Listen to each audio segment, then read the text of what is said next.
The train lurched forward with a long, shrill whistle, leaving behind the soot-stained station Clara had known all her life. She pressed her gloved hands together tightly in her lap, trying to quiet the fluttering in her chest. Everything she owned fit into the small trunk beside her seat: some plain dresses, a locket from her mother, and a carefully folded letter that had changed the course of her life. The letter had been short, written in a strong hand, promising her a new beginning. The man, a rancher somewhere in the West, had said he was in need of a wife to help tend his homestead. He offered stability, a roof over her head, and companionship. Though it lacked words of passion, Clara had clung to it as if it were a lifeline. Back east, she had no prospects. Her parents long gone, no brothers to protect her, and no steady work to feed herself.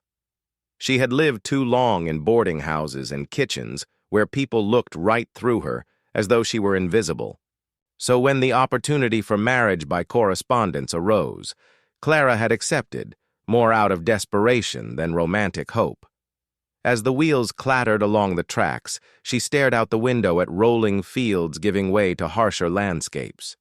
Every mile carried her farther from the life she knew, and every mile brought her closer to the unknown.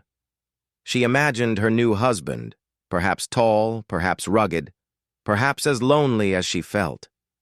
She wondered if he would smile when he saw her, or if disappointment would cloud his face. After all, she was no beauty. She knew that well enough. Still, she prayed he would see her worth in her heart, not just her appearance. The days on the train blurred together.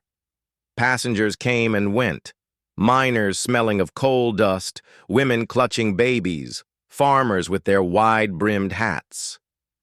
At night, Clara tried to sleep sitting up, lulled by the sway of the car, but her thoughts often chased her rest away. She imagined the ranch, long stretches of pasture, a house built with strong timbers, perhaps even a rocking chair on the porch. She pictured herself in the kitchen, baking bread, hearing the sound of boots across the floor. For the first time in years, the idea of belonging somewhere filled her heart with a fragile hope. Still, the uncertainty gnawed at her. What if he changed his mind? What if he hadn't meant the words in the letter? What if she was stepping into a life of hardship she couldn't endure? But Clara had faced hardship before: hunger, cold winters, loneliness that nearly broke her spirit. She told herself she could face whatever awaited her, so long as she wasn't facing it alone. The train finally rolled into a smaller station than she expected.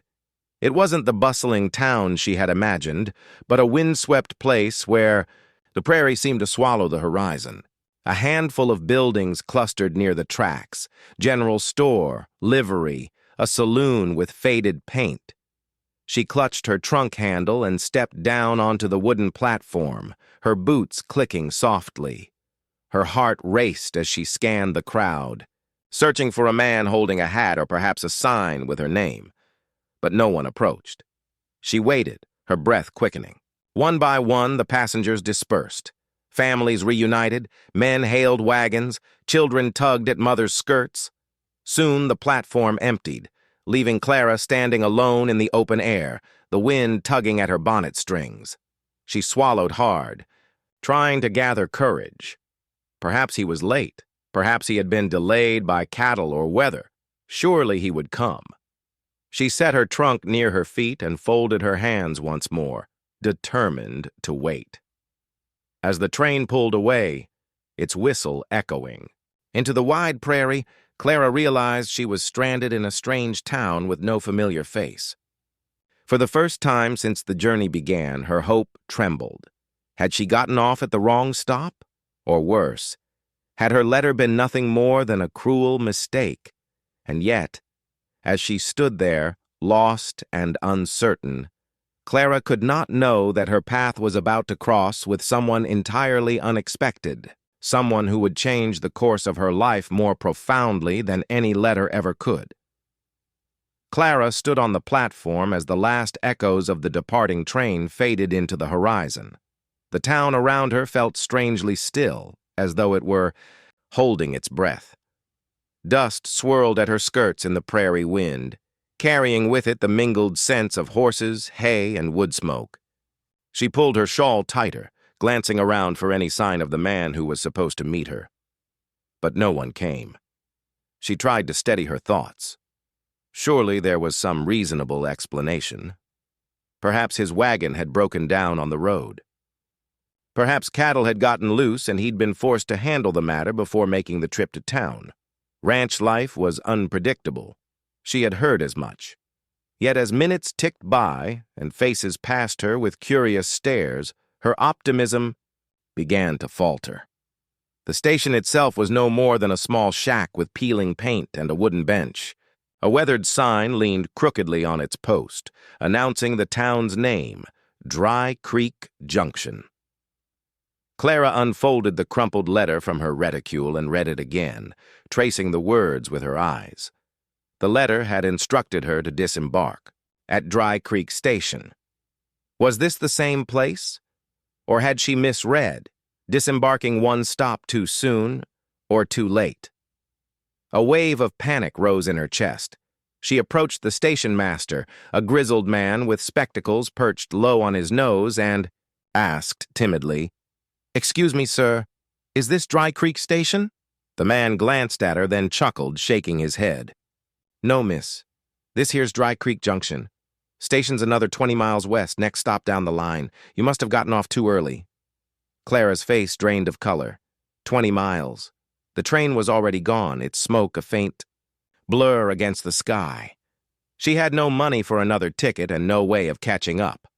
The realization struck her like a blow. She was stranded in a town she'd never heard of, without friend, family, or means. The station master must have noticed. Her stricken look for his expression softened. "You've come a far way, haven't you?" he said more gently. "Don't worry. Folks here are decent enough. You'll find help if you ask." Clara nodded faintly, though her throat tightened. Asking for help was easier said than done. The glances she received from townsfolk already told her enough. A woman traveling alone, with a trunk and no escort, was bound to stir speculation. Whispers drifted past her ears as she stood on the platform. "Mail order bride," someone muttered. "Poor thing. He didn't even bother to meet her," another woman whispered to her friend. "Or maybe he changed his mind," a man added. With a laugh, each word cut into Clara, though she tried to keep her chin lifted. She had endured pity before, endured scorn, but somehow this moment felt sharper, because she had risked everything for this journey. To be abandoned at the very threshold of her new life was more than humiliating. It was terrifying. She considered her options. She could stay on the platform until the next train arrived, tomorrow or the day after if the schedules were right, but she had no ticket money. She could walk to Dry Creek Station, though the thought of covering 20 miles on foot with her trunk was absurd. Or she could find someone in town willing to take her in, at least for a night. Gathering what courage she had, Clara lifted her trunk and stepped off the platform into the heart of Dry Creek Junction. The town was modest, 2 dusty streets crossing. At right angles, a few wooden storefronts, a livery, a blacksmith shop, and a saloon with its doors swinging lazily in the breeze. She could feel eyes following her as she moved, the weight of curiosity pressing against her back. Children paused their play to stare, their mothers pulling them aside. A group of men leaned against the hitching post, exchanging knowing smirks. Clara kept her gaze forward, determined not to let the heat rising in her cheeks show. She needed to find an inn, someplace quiet where she could think and plan. But before she could make it far, she heard a small voice behind her. "Are you my Mama?" Clara froze. Slowly, she turned to see a little girl, no more than 7 or 8, gazing up at her with wide, tear-bright eyes. The child clutched a ragged doll in one hand, her other hand gripping Clara's skirt as though afraid to let go. The world seemed to tilt beneath Clara's feet. For a long, stunned moment, she could only stare at the girl, her heart pounding. The words she had longed to hear from a husband were instead spoken by a child who looked at her as if she were salvation itself. And in that instant, Clara realized her mistake at the station had led her exactly where fate intended. The little girl's words clung to Clara's heart like burrs, refusing to let go. "Are you my mama?" The question echoed in her mind as she tried to form a reply. Her lips parted, but nothing came out. The child's hopeful gaze was disarming, her blue eyes shining with desperate expectation. Before Clara could answer, a sharp whistle cut through the air. "Ellie, what are you doing?" A woman emerged from the doorway of the general store, wiping her flour-dusted hands on her apron. She strode toward the girl, frowning. "You don't go bothering strangers like that," she scolded gently, though her eyes flicked curiously to Clara. "Run along now. Your pa's looking for you." The girl, Ellie, hesitated, still clutching Clara's skirt, but at the woman's insistence, she released her grip and scampered down the street. Clara remained rooted to the spot, her heart still thudding. She felt the eyes of others upon her, whispers rustling like dry leaves in the breeze. That must be the bride come off the train. She's prettier than I thought she'd be. Or maybe he didn't want her. Why else is she standing there alone? Poor soul, left at the platform, trunk and all. Clara's cheeks flushed hot, though she forced herself to stand straight, her chin tilted upward. She had endured whispers before.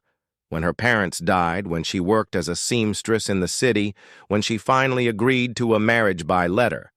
But this time, every word felt heavier, pressing down on her shoulders. Here she was, a stranger, in a strange town with gossip spreading before she'd even set foot in her new life. The woman from the store lingered, giving Clara a kinder look than most.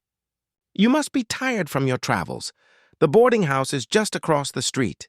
Mrs. Talbot runs it. Good woman. She'll see you right." Clara nodded her thanks, grateful for the direction, though the words of the onlookers still clung, like smoke. She hoisted her trunk with effort and crossed toward the boarding house. The building was plain but well kept, with a row of rocking chairs lined neatly along the porch. As she climbed the steps, she caught sight of a pair of older women rocking slowly, their needles flashing as they knitted. Their murmured conversation ceased when Clara approached. "Mail-order bride," one whispered behind her hand. "Looks too fine for ranch life. Won't last the winter." Clara's steps faltered, but she forced herself inside. The boarding house smelled faintly of beeswax and stew, a comforting scent after the dust outside. Mrs. Talbot, a stout woman with kind eyes, greeted her warmly enough. "You've come far, I reckon. You'll be needing a room. Supper's at 6. Fresh water for washings down the hall?" Clara managed a small smile of gratitude. She set her trunk down in the corner of the modest room and sank onto the narrow bed. The quilt beneath her hands was worn soft from years of use. She exhaled slowly, trying to collect her thoughts. How quickly her dreams had unraveled. She had imagined being welcomed with open arms, perhaps even a shy smile from her intended husband. Instead, she had stepped into a storm of whispers. Her very presence a spectacle.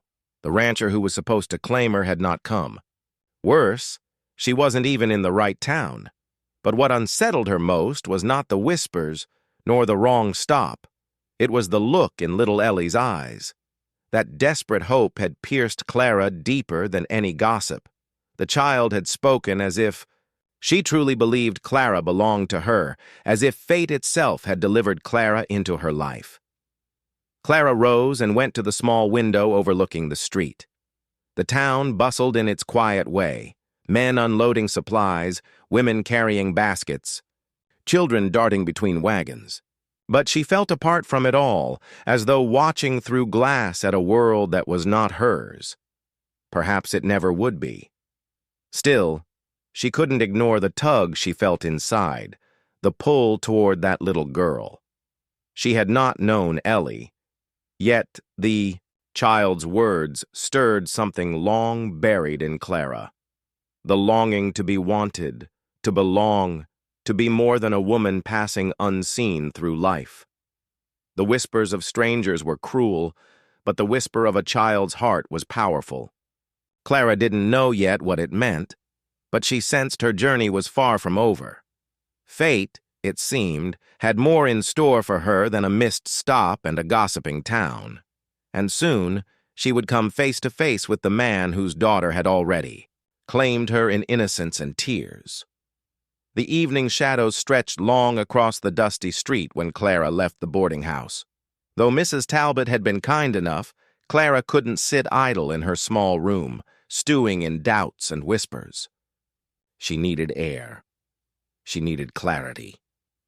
With hesitant steps, she wandered down the boardwalk, her eyes skimming over storefronts and townsfolk. That was when she saw her again, Ellie. The little girl sat on the steps of the livery stable, her rag doll tucked in her lap. She was humming softly to herself, swinging her legs back and forth, but when she spotted Clara, her face lit up like dawn breaking over the prairie. Without hesitation, Ellie hopped up, clutching her doll, and ran straight toward her. "Mama!" she cried, breathless with joy. Clara froze, startled once more by the child's certainty. Before she could protest, Ellie threw her small arms around Clara's waist, pressing her face into Clara's skirt as though she belonged there. Clara looked down, her hands hovering uncertainly, then slowly rested one hand atop the girl's golden hair. The warmth of the embrace seeped through the fabric, touching something deep inside her she had not realized was aching. "I knew you'd come," Ellie whispered, muffled against her.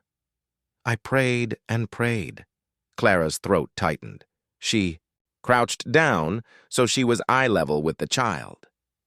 Ellie's eyes shimmered with hope, her lashes wet, her cheeks flushed with sincerity. Clara had seen need before, hungry children in boarding houses, weary widows at the seamstress shop, but this was different. This was not the need for bread or shelter. This was the need for love. "Ellie, dear," Clara said gently, "I'm not sure you've got the right person." But Ellie shook her head fiercely, clutching Clara's hand. "No, I asked God to send me a mama, and then you stepped off the train. That means you're mine." The simplicity of her faith left Clara speechless. She opened her mouth to explain further, but found the words stuck. She didn't have the heart to crush the child's hope, not when those blue eyes were locked onto hers with such unwavering belief. For the first time in days, Clara felt seen, not as an abandoned bride, not as gossip fodder, but as someone cherished. The moment stretched, tender and fragile. Then Clara asked softly, "Where's your papa, sweetheart?" Ellie pointed toward the street, where a tall figure was approaching. The man walked with measured steps, his shoulders broad beneath a worn work shirt, his hat pulled low against the fading sun. His presence carried a weight, as if he were both weary and steadfast at once. Clara's breath caught. This must be her father. Before the man reached them, Ellie tugged urgently on Clara's sleeve. "Don't leave, Mama, please. I'll be good, I promise. I'll help you with everything. Just don't go away." Her little voice cracked on the last words, breaking Clara's heart clean in two. Clara knelt lower, cupping Ellie's small face in her hands. "Oh, my darling, I would never want to hurt you," she whispered, though inside her thoughts tangled. She was a stranger in this town, a woman without place or promise, yet here was a child pleading for her love as though it were the most natural thing in the world. The weight of Ellie's gaze was more powerful than any letter, any promise of a husband. It was as if the girl's innocent heart had chosen Clara long before Clara herself had chosen her path. The man finally arrived, stopping just a step away. His eyes, storm gray and searching, fell on Clara, then softened when he looked at Ellie, clinging to her. His jaw tightened, as though words hovered there unsaid. "Ellie," he said quietly, "let the lady be. She's surely got her own business." But Ellie only pressed closer to Clara, shaking her head stubbornly. "No, Papa. She's mine. She came for us. I know it." Clara felt her own tears threaten, the rawness of the moment cutting through every defense she had built. In Ellie's eyes, she saw not just longing but trust, a trust she was terrified of breaking. For the first time since stepping off the train, Clara wondered if perhaps this wrong stop had been the right one after all.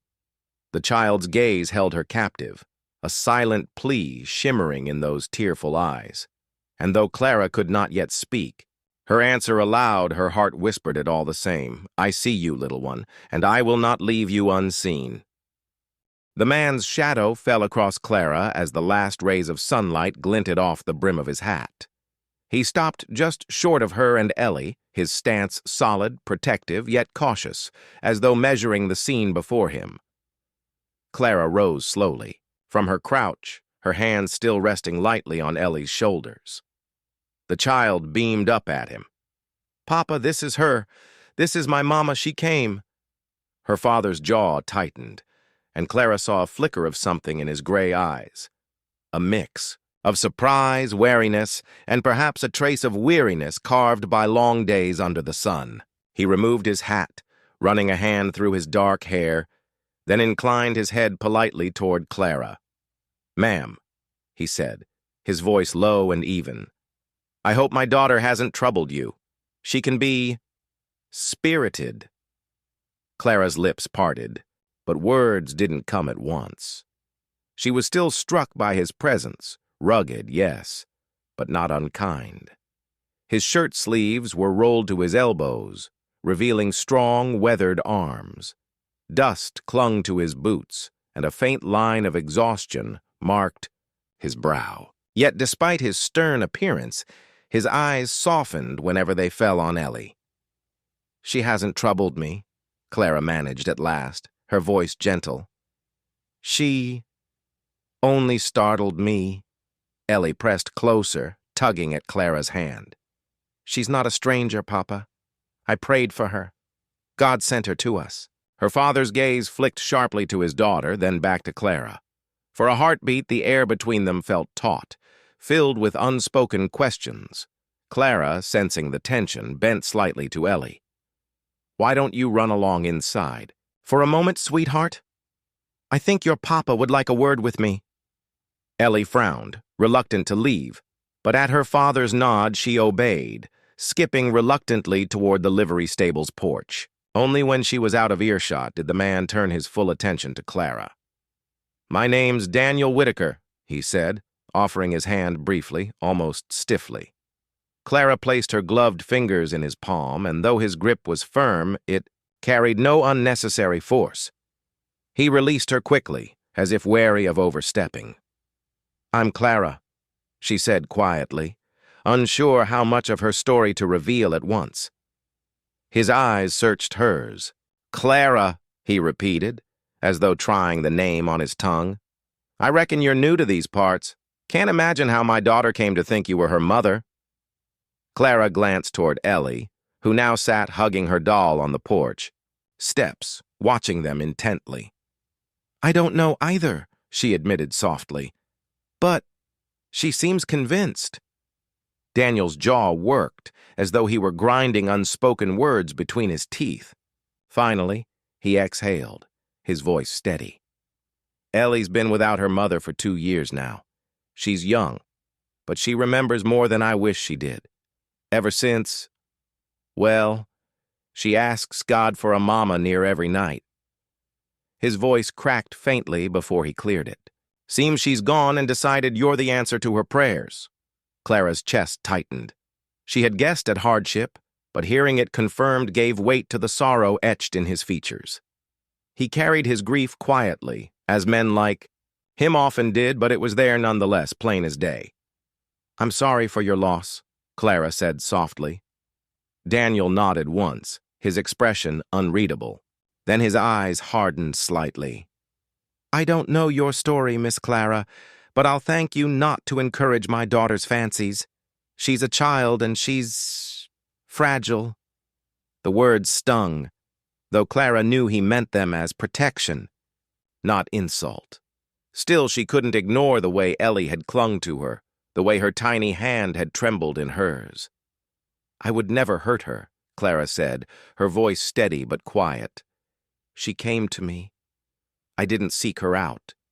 For a long moment they stood in silence, the weight of responsibility and circumstance pressing between them.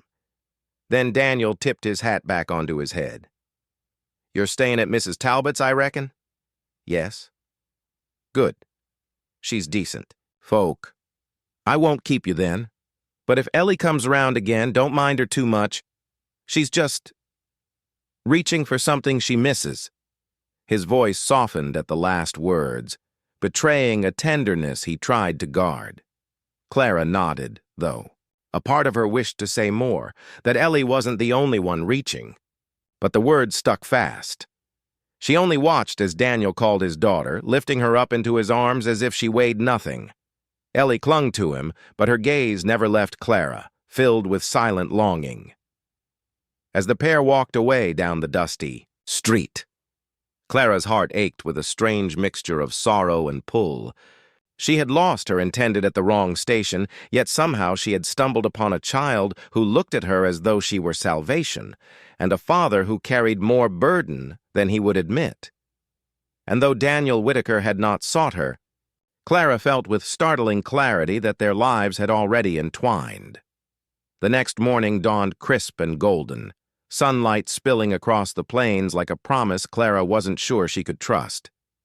She rose early in the small boarding house, her sleep shallow and restless.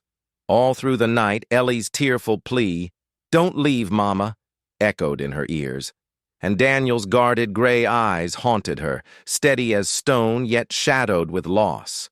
Clara had no clear plan. She had only one certainty. She wasn't where she was supposed to be.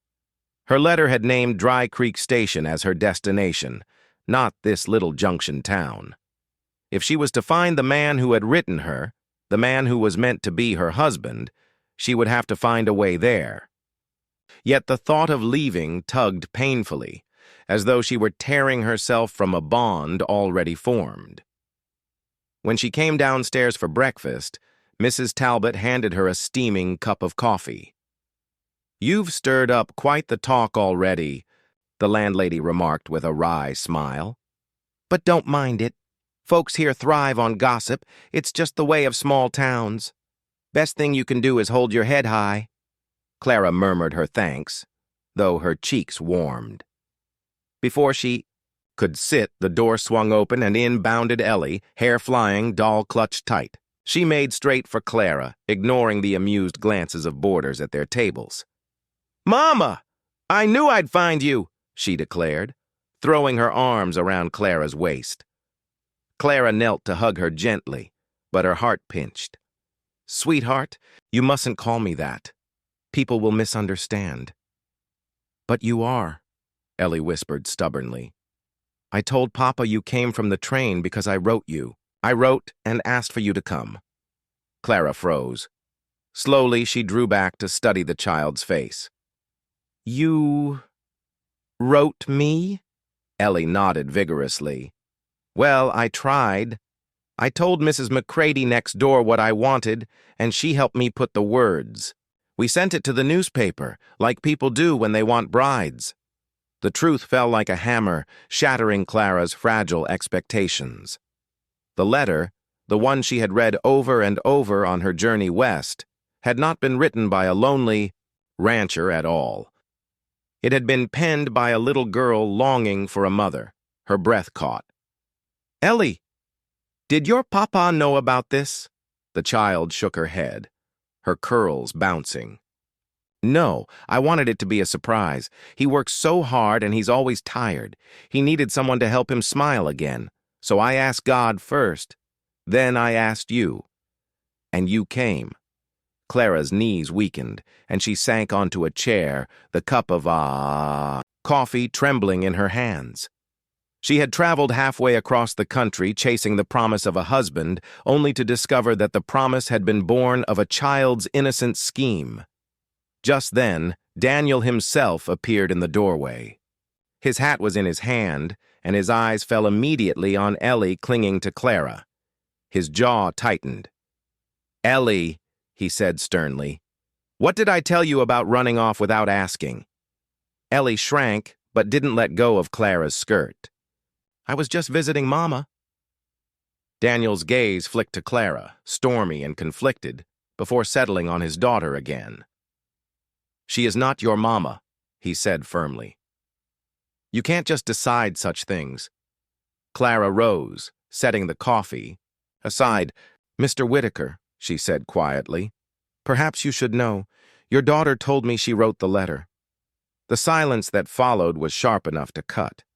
Daniel's eyes widened, then narrowed as he turned slowly to Ellie. "Ellie, you didn't?" The girl bit her lip, guilt swimming in her blue eyes. "I only wanted her to come. I wanted a mama again." For a long moment, Daniel said nothing. His face was hard, carved in lines of frustration and grief. At last, he sighed, rubbing a hand over his jaw. "Lord help me," he muttered under his breath. Then, more gently, "Ellie, you can't go sending letters behind my back. That's not how this works." Ellie's lip trembled, tears pooling. "But Papa, it did work. She's here. She's perfect. God sent her." The word struck Clara like an arrow. Perfect. No one had ever called her that before. And though Daniel's sternness might have kept most at arm's length, Clara could see the battle in his eyes. Between the discipline of a father and the tenderness of a man who loved his child more than life itself. At last, he turned back to Clara, his voice steady, but heavy. "I'm sorry you were brought into this under false pretenses. My daughter meant no harm, but she had no right." Clara swallowed, her heart torn between relief and ache. Relief that the confusion was explained, ache because the explanation meant she had no rightful place here after all. She was not Daniel Whitaker's bride. She was a stranger, caught in the tide of a child's wish. Yet when she glanced down, Ellie's small hand was still wrapped tightly around her own, as if the child believed no truth in the world could sever that bond. And Clara realized with a pang that though this misunderstanding had changed everything, it might also change her forever. The day after the truth came out, Clara walked the narrow main street of Dry Creek Junction with her thoughts as heavy as the trunk she had carried off the train. The prairie sky stretched endlessly above her, brilliant blue against the dusty earth. But instead of feeling free beneath its expanse, she felt caught between two worlds. On one hand, she had traveled here for a purpose, to meet the man she believed had written her, to step into the life she had been promised. Though the letter had been a child's creation, her intention had been real. She still longed for a place to belong, for the security of a home and the partnership of a husband.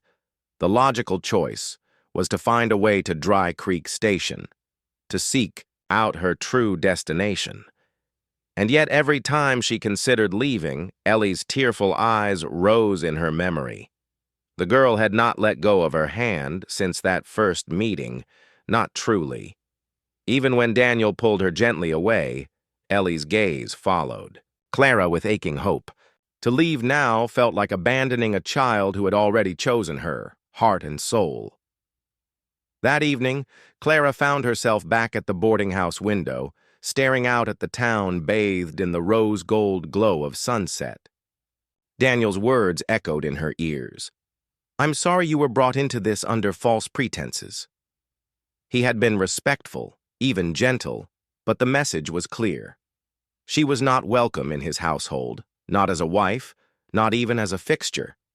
Still, she couldn't forget the way his voice had softened when speaking to Ellie.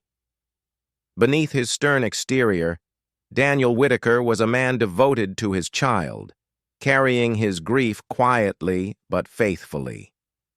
Clara had glimpsed the weight on his shoulders, and part of her longed to ease it, even if only for a little while. The next morning, as Clara came down for breakfast, she found Ellie waiting at the boarding house steps. The child's small form looked fragile against the wide sky, her doll hugged tight to her chest. When she spotted Clara, she rushed forward. "Please don't leave," Ellie pleaded, her voice trembling. "Papa says you might go. But you're supposed to stay. I just know it." Clara knelt, brushing a strand of hair from Ellie's face. "Oh, sweetheart," she whispered. "I don't know what I'm supposed to do. I never meant to hurt you." "You won't," Ellie insisted. "If you stay, everything will be better. Papa smiles more when you're here. I saw it." The words pierced Clara deeper than she expected. She hadn't noticed Daniel smiling, but children often caught truths adults missed. And yet, what future could Clara offer? She wasn't Daniel's bride. She wasn't even meant to be in this town. Later that afternoon, Clara tried to speak with Daniel outside the livery. He was tightening the harness on his horse, his movements precise as though pouring all his frustration into the work. "Mr. Whitaker," Clara began softly, "your daughter? She's grown attached very quickly." Daniel straightened, turning, his steely gaze on her. "I know. Too quickly, and that's what worries me." "I don't wish to confuse her," Clara said earnestly, "but I can't help what she feels. And truthfully, I can't help what I feel either. She's a remarkable child." Something flickered in his eyes, but he tamped it down with a slow exhale. "I appreciate your kindness. But you should think of yourself, Miss Clara. You came here seeking a husband, not a burden. My girl needs more than passing kindness. She needs permanence, stability. I can't let her hope for something that won't last." Clara's chest ached at his words. Permanence, stability.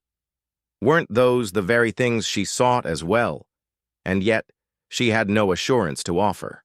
She had only a heart that yearned for Ellie, for a home, for a place that finally felt like it could be hers. That night, Clara lay awake, staring at the shadows shifting across the ceiling. The two paths stretched before her were clear, yet neither offered peace. She could find a way to Dry Creek Station, clinging to the life she had planned. Or she could remain here for a while, risking her heart and Ellie's on something uncertain. The choice pressed on her chest like a stone. She had been lost at the wrong station, but maybe this wasn't wrong at all. Maybe it was Providence, guiding her to where she was truly needed. By dawn, Clara knew she couldn't leave just yet, not while Ellie's prayers still echoed in her ears. Not while Daniel's grief remained so heavy on his shoulders. Not while her own heart whispered that perhaps she had stumbled into exactly the life she was meant to find.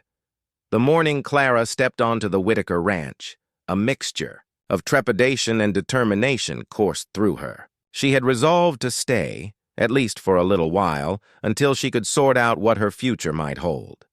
Daniel had not invited her outright, but neither had he turned her away when she offered to help. It was Ellie's eager pleading that finally softened his silence into a reluctant nod. The ranch itself sprawled wide and rugged against the horizon, a place of honest labor and quiet dignity. Weathered barns stood like sentinels to years of toil, their beams darkened by sun and time. Horses shifted in the paddock, their sleek coats glistening under the early light. A scatter of chickens clucked about the yard, and the scent of hay mingled with the cool freshness of the morning breeze. Clara took it all in with a sense of awe. This was not the neat, orderly life she had imagined when she dreamed of marriage through letters. No lace curtains or tidy cottages. This was work, raw and unvarnished. Yet something about the ranch stirred her spirit. It was alive, brimming, with both hardship and promise. Ellie clung to Clara's hand, guiding her eagerly through the yard as if introducing her to a kingdom. "This is Lady," she said, pointing proudly to a chestnut mare. "And that's Big Red. Don't go near him unless Papa's there. He's cranky." She chattered on, explaining each corner of the ranch with the authority of a seasoned tour guide. Clara couldn't help but smile, the child's joy infectious. Inside the house, the air was thick with the scent of wood smoke and something faintly floral, lavender perhaps, lingering from a woman's touch, long past. The rooms were plain but sturdy, their furnishings showing signs of use and care. A faded quilt on the sofa, a shelf of well-worn books. In the kitchen, Clara noticed how the table bore scratches from years of meals, games, and perhaps even quarrels. It was a lived-in home, marked by memory and need. Daniel moved through it with quiet efficiency, setting down his hat, washing his hands at the basin, checking the firebox. Clara watched him from the corner of her eye. He was a man rooted deeply to his responsibilities, every motion measured and practical. Yet beneath that hardened shell, she sensed a fragility, a grief that clung like a shadow. It wasn't long before Clara found herself slipping naturally into the rhythm of the household. She began by preparing meals, grateful for the chance to contribute. Her cooking wasn't grand, but hearty fare soon filled the table, stews rich with vegetables, warm loaves of bread, fresh butter churned by her own hands. Daniel ate quietly but didn't protest, and Ellie exclaimed after every bite that it was the best ever. Clara also discovered tasks waiting everywhere, mending shirts, patching quilts, sweeping corners long neglected. Her hands, though unaccustomed to such labor, learned quickly. There was a satisfaction in each small act, as though with every stitch and sweep she was weaving herself a little deeper into the fabric of this place. Ellie thrived under Clara's presence. She followed her like a shadow, eager to help with chores or simply chatter as Clara worked. At night, when Daniel tucked her in, Ellie would often ask if Clara could stay a moment longer, and Clara would sit by her bedside, smoothing her curls until sleep claimed her. Each time, Clara's heart ached with both joy and fear, joy at being wanted, fear of what would come if she had to leave. Yet not all moments were easy. Daniel remained distant, his gratitude edged with caution. More than once, Clara caught him watching her with a guarded expression, as though measuring whether her presence was a blessing or a threat. One evening, as she folded laundry on the porch, he joined her in silence. Finally, he spoke. "You've done a lot here already," he said slowly. "I won't deny it's been a help. But I need to be clear, Miss Clara. You're free to go, whenever you decide. I won't hold you here against your will." Clara met his gaze, her hands pausing over a shirt. "And if I don't want to go?" she asked softly. Daniel's eyes flickered, something unspoken stirring in their depths. But he looked away, jaw tightening. "Then we'll cross that bridge when it comes." The words left Clara with both hope and uncertainty. She could feel herself belonging here, little by little, but she knew Daniel's walls were not easily breached. Still, each shared meal, each moment of quiet work, and each smile from Ellie stitched her more firmly into their lives. By the week's end, Clara no longer felt like a visitor. She felt, dangerously, wonderfully, like part of a family. And, though the future remained uncertain, a seed of something deeper had been planted, something that might one day grow into the very permanence she longed for. The days on the Whitaker Ranch settled into a rhythm that Clara had never expected but soon came to cherish. Each morning began with the crow of roosters and the soft glow of dawn stretching across the plains. She would rise early to help prepare. Breakfast, often finding Daniel already awake, his silhouette outlined against the barnyard as he worked with the horses. Ellie would stumble in soon after, rubbing sleep from her eyes, her boundless chatter filling the kitchen.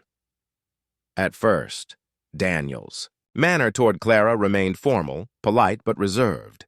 He thanked her for meals, nodded his approval when chores were completed, but kept a careful distance. Yet gradually, small cracks appeared in his guarded demeanor.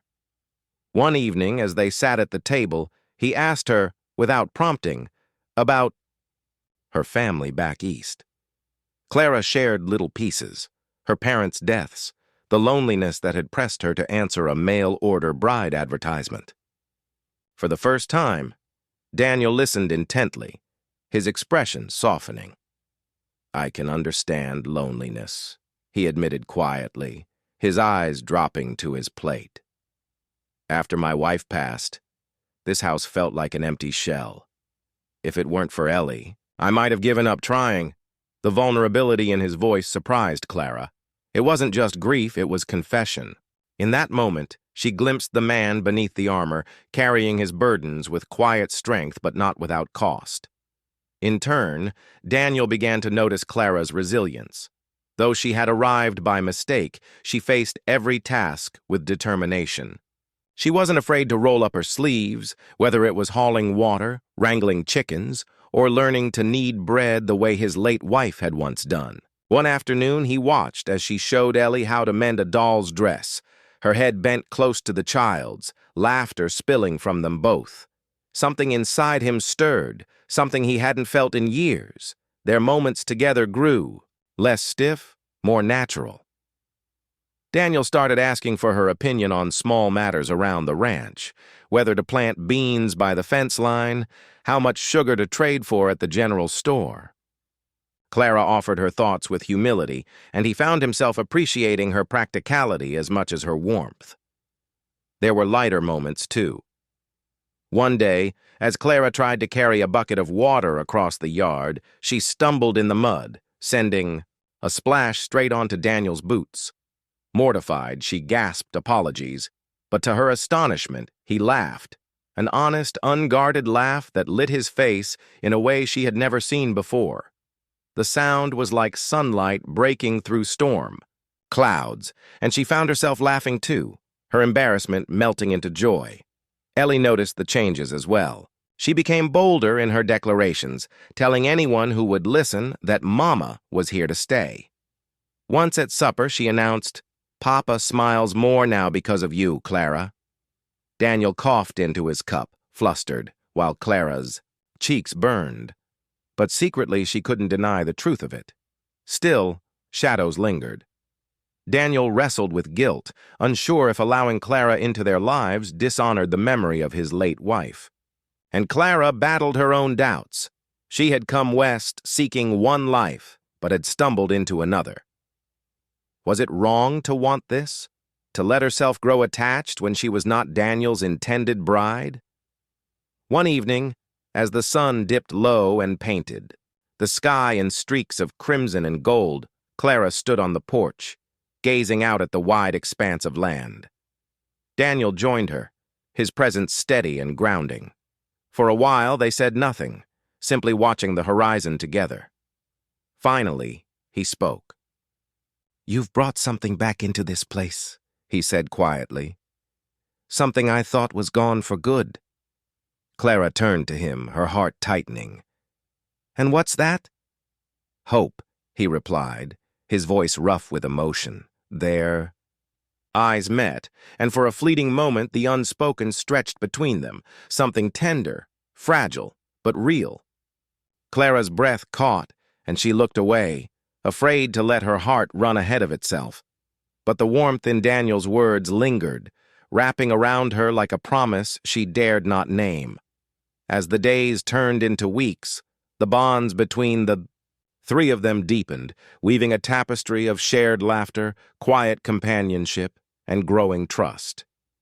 Clara no longer felt like a visitor. She was becoming part of the heartbeat of the ranch, part of the rhythm of Daniel and Ellie's lives. And though the future was still uncertain, one truth became clearer with each passing day. She was no longer lost. She was found, here, with them. The first frost of autumn swept across the plains, leaving the ranch fields dusted in silver and the mornings crisp with breath visible in the air.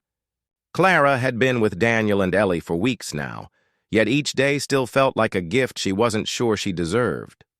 What had begun as a mistake at the train station had grown into something far deeper, something that felt like home.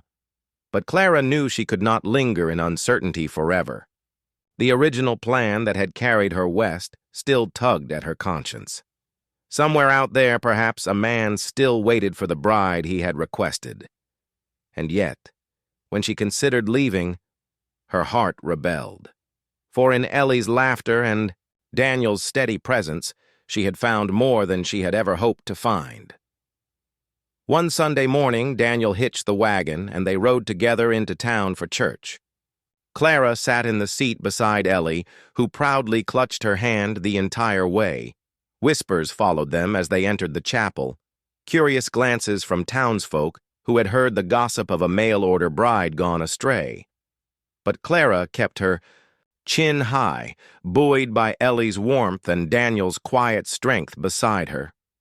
During the service, as hymns filled the small wooden sanctuary, Clara felt a peace settle over her heart. Perhaps this was Providence's design all along. Perhaps she had been guided here, not lost. The thought steadied her, planting a seed of courage. That evening, after Ellie was tucked into bed, Clara stepped out onto the porch where Daniel was mending a bridle by lantern light. The air was sharp with the scent of pine and wood smoke, the stars glittering endless above them. For a moment, Clara watched him work in silence, the light catching on the hard lines of his face, softened now with weariness. "Daniel," she began gently, her voice trembling just enough to betray her nerves. He glanced up, meeting her gaze with quiet patience. "What is it?" "I can't go on like this, half in, half out," she admitted. "When I came here, I thought I was answering a man's letter. I thought I was walking into a promise. But instead I found you and Ellie and this home. And now I don't know if I'm meant to leave or stay." Daniel set the bridle aside, his expression unreadable in the shifting lantern light. For a long moment he said nothing. Then, with a sigh, he leaned back in his chair. "Clara," he said slowly, "when you first arrived, I fought against it. Against you? Not because I didn't see your worth, but because I was afraid. Afraid to let someone into Ellie's life. Afraid to let someone into mine. I thought loving again would mean betraying my wife's memory." His voice roughened. "But these past weeks, I've seen the way Ellie looks at you, the way this house feels alive again. And I've realized something. My wife would have wanted me to live, not to bury myself in grief. She would have wanted Ellie to have a mother's love." Clara's breath caught, her eyes stinging with tears. He stood then, taking a step closer, his tall frame casting a shadow across her. "So I'll be plain. I don't want you to leave, Clara. Not tomorrow, not ever. You may not have been the bride I asked for, but you're the one we need. The one I need." The words unraveled the last knot of doubt inside her.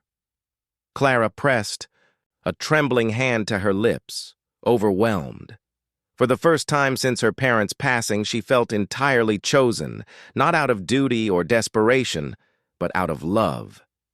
"Daniel." Her voice broke softly.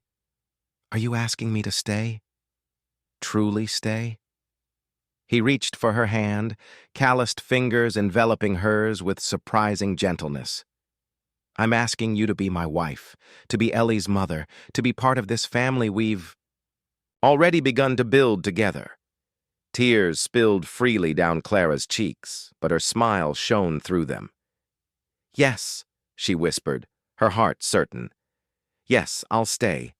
I'll be yours." At that moment, the door creaked open, and Ellie's small figure appeared, rubbing her sleepy eyes. "Papa? Clara? Why are you crying?"